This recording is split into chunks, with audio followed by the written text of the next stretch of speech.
दिन था और आज और मुबारक दिन ये हुआ कि इलेक्शन कमीशन ने आज अनाउंस कर दिया है कि जम्मू कश्मीर में इलेक्शन होंगे और 3 फेजेस में होंगे। पहला फेज 18 को होगा, दूसरा फेज 25 को होगा, तीसरा फेज जो है 1 को होगा और 4 अक्टूबर को रिजल्ट निकलेंगे। मैं सिर्फ इलेक्शन कमीशन से ये उम्मीद करूंगा, जो बहुत ज़रूरी है, कि लेवल प्लेइंग फील्ड सबको दें, सब पार्टीज को। ये नहीं कि एक को ज़्यादा दे देंगे। और ख़ासकर जो इन्होंने ऑफिसर्स को रातों रात चेंज किया है, इसका मतलब इन्हें मालूम था कि अनाउंसमेंट आएगा। मैं चाहता हूं कि इलेक्शन कमीशन इसको भी देखे, इन अफसरों को किस बिना पे चेंज किया गया है। डॉक्टर साहब, 3 फेज में इलेक्शंस होने जा रहे हैं और जम्मू कश्मीर जैसी सेंसिटिव स्टेट के अंदर आपको लगता नहीं समय कम मिला है? अच्छा है, बहुत ही अच्छा है कि समय मिला। अब पता लगेगा कौन तैयार था, कौन तैयार नहीं था। डॉक्टर साहब, क्या आप चुनाव लड़ेंगे? इसमें क्या आपको कोई शक है? उमर साहब नहीं लड़ेंगे? वो नहीं लड़ेंगे। आप लड़ेंगे? मैं लड़ूंगा। जब स्टेटहुड रिस्टोर होगा मैं उतर जाऊंगा और उमर साहब उस सीट से लड़ेंगे। डॉक्टर साहब, क्या आप अलायंस करने जा रहे हैं? अलायंस का इसीलिए तो मैं वापस आ रहा हूँ, क्योंकि पार्टी हैज टू मीट, उसमें फैसला होगा कि अलायंस होगी या नहीं होगी। आपको जो राहत मिली है ईडी की तरफ से, जो कोर्ट ने डायरेक्शन दी, उस पर पीडीपी ये कह रही है, उनके कुछ बयान आए, वो कहते हैं कि आपने अपोजिशन को डिवाइड कर दिया। पहले पीडीपी का साथ छोड़ दिया, फिर कांग्रेस का साथ छोड़ दिया, और इसीलिए किसने छोड़ा? किसने छोड़ा? अब मैं यहाँ बयान नहीं करना चाहता हूँ। किसने हमारे खिलाफ बयान देना शुरू किया? वो तो बहुत बोलते हैं, उनको बोलने की आदत है। मैंने कभी कुछ नहीं कहा पीडीपी के बारे में। लोग जानते हैं क्या है क्या नहीं है। डॉक्टर साहब, नेशनल कॉन्फ्रेंस 90 की 90 सीटों पर अपने चुनाव उम्मीदवार उतारे। यार मुझे अक्ल नहीं है या आपको अक्ल नहीं?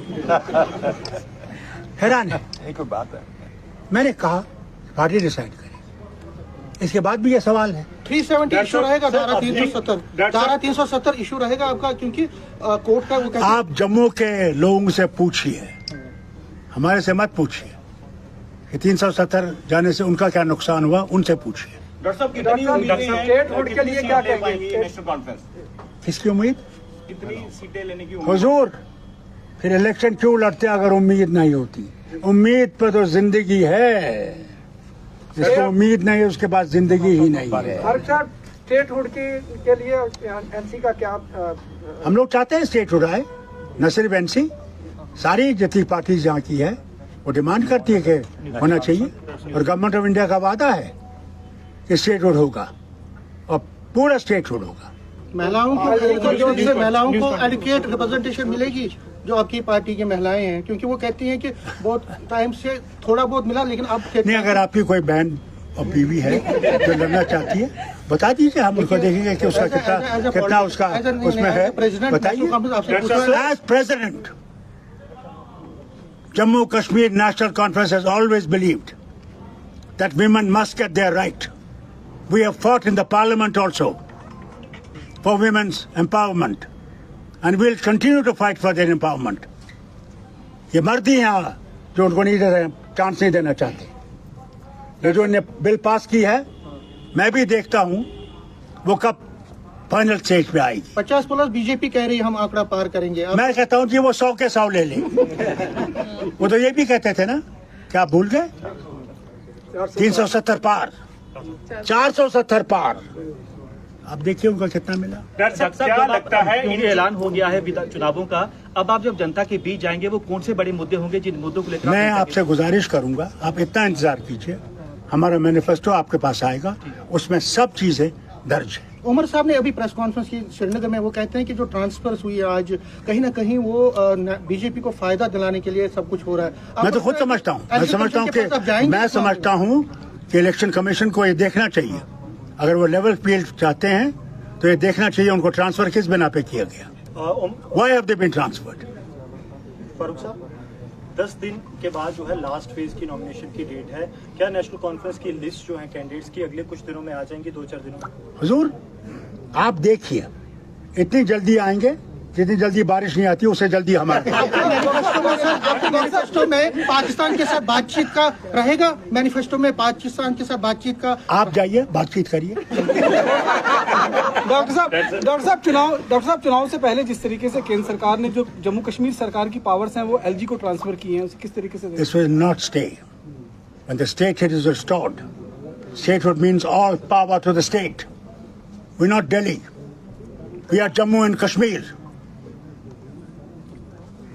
आप हमारी इज्जत लूटना चाहते हैं क्या? डोगरों की इज्जत नहीं है? कश्मीरियों की इज्जत नहीं है? पहाड़ियों की इज्जत नहीं है? गुजरों की इज्जत नहीं है? क्या हमारे ऊपर अफसर रहेंगे? कौन सी रियासत? मैं आज पूछना चाहता हूं आपके माध्यम से, कैसे प्रधानमंत्री से कहता हूं, कैसा लगेगा उनको अगर गुजरात में ड्यूटी बनाई जाए और वहां का जो वजीर आला है उसके पास कुछ नहीं हो? कैसा लगेगा उनको? क्योंकि वो वजीर आला रहे हैं। इसका जवाब देना चाहिए उन्हें। सर, कश्मीरी पंडित जो है, कश्मीरी पंडित हमेशा कहते हैं कि उनको रिप्रेजेंटेशन नहीं मिलती है। मुझे याद है एमएलसी आपने बनाया था बकाया। अरे क्यों? ये बताइए, हंडू साहब क्या थे? मुझे ये बताइए, हंडू साहब क्या थे? That is way back. वो कश्मीरी पंडित था? 96 I'm telling you when I was chief minister. हंडू साहब थे? Yes. And he won from the Muslim area. उसके बाद क्या? Always we have had Hindu and Sikh. यहाँ पे आप देखिए, सिख 28,000 वोट लेके हार गया। उसके बाद भी मैंने उसको हुकूमत में लाया। इनकी रिप्रेजेंटेशन होनी चाहिए। जो पब्लिक सर्विस कमीशन है उनकी रिप्रेजेंटेशन दी। अगर आप लोगों की रिप्रेजेंटेशन नहीं देंगे, जिनकी कहीं रिप्रेजेंटेशन नहीं है, उसीलिए तो अपर हाउस था, आपको याद नहीं है? मेरे पास 8 सीटें थी, मैंने 6 सीटें जम्मू को दी, सिर्फ 2 सीटें कश्मीर को दी। Sir, a question on the prospects of national conference. 2 questions.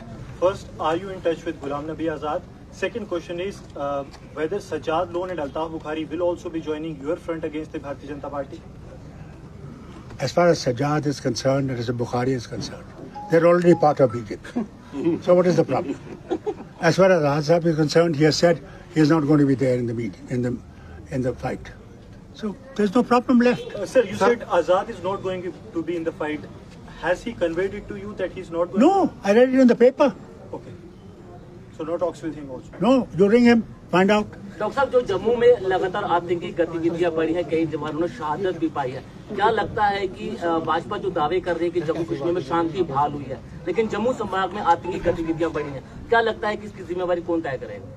जब तक बीजेपी ये नहीं समझे कि भारत के सब लोग यहाँ के आदमी हैं, वो मुसलमान हो, हिंदू हो, सिख हो, ईसाई हो, बौद्ध हो, वो भी जैसा कोई धर्म नहीं है। भारत जो है वो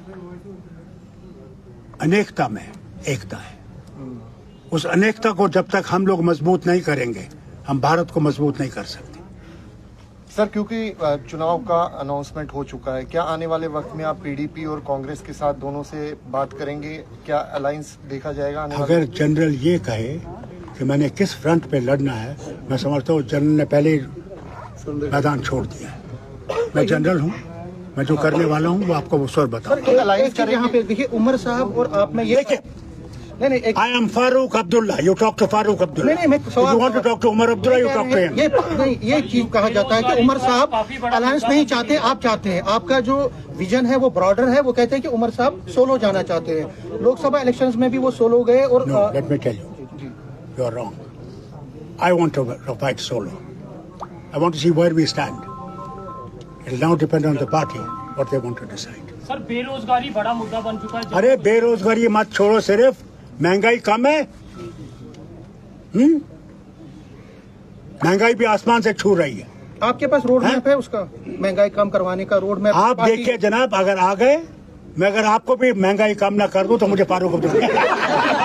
स्मार्ट मीटर जो है आपकी, अगर सरकार आती, स्मार्ट मीटर पर क्या निर्णय लेंगे? पहले तो मैं आपसे कहूं, मैं आपसे गुजारिश करता हूं, आप वो मैनिफेस्टो पढ़िए, उसमें हमने सब लिखा हुआ है। तो कब तक मैनिफेस्टो लॉन्च होगा? I get to Srinagar very shortly, will release it. Sir, एक नेशनल मुद्दा जो चल रहा है अभी, डॉक्टर जो मारी गई है कोलकाता में, देखिए मैं खुद डॉक्टर हूँ, अफसोस इस बात का है, आज हमारे भारत में किसी भी रियासत को ले लीजिए, यूपी को ही ले लीजिए, क्या वह हमारी माँ बहन की इज्जत रहती है? कितनों को रेप नहीं किया, कितनों को रेप करके मार नहीं गया? मुझे बताइए। इसीलिए तो हम कहते हैं कि वुमेन एम्पावरमेंट लाओ कि वो अपने लिए खड़ी हो सके। बड़ा अफसोस का मुद्दा है कि एक डॉक्टर औरत और जिसने मारा, न सिर्फ रेप किया, मारा, तो उसका नाम ना निकले। अब वहां की गवर्नमेंट तक है कि साहब मेरा मैनिफेस्टो देखेंगे आप, उसमें आपके साथ, so there is not a single thing that will not be on that manifesto.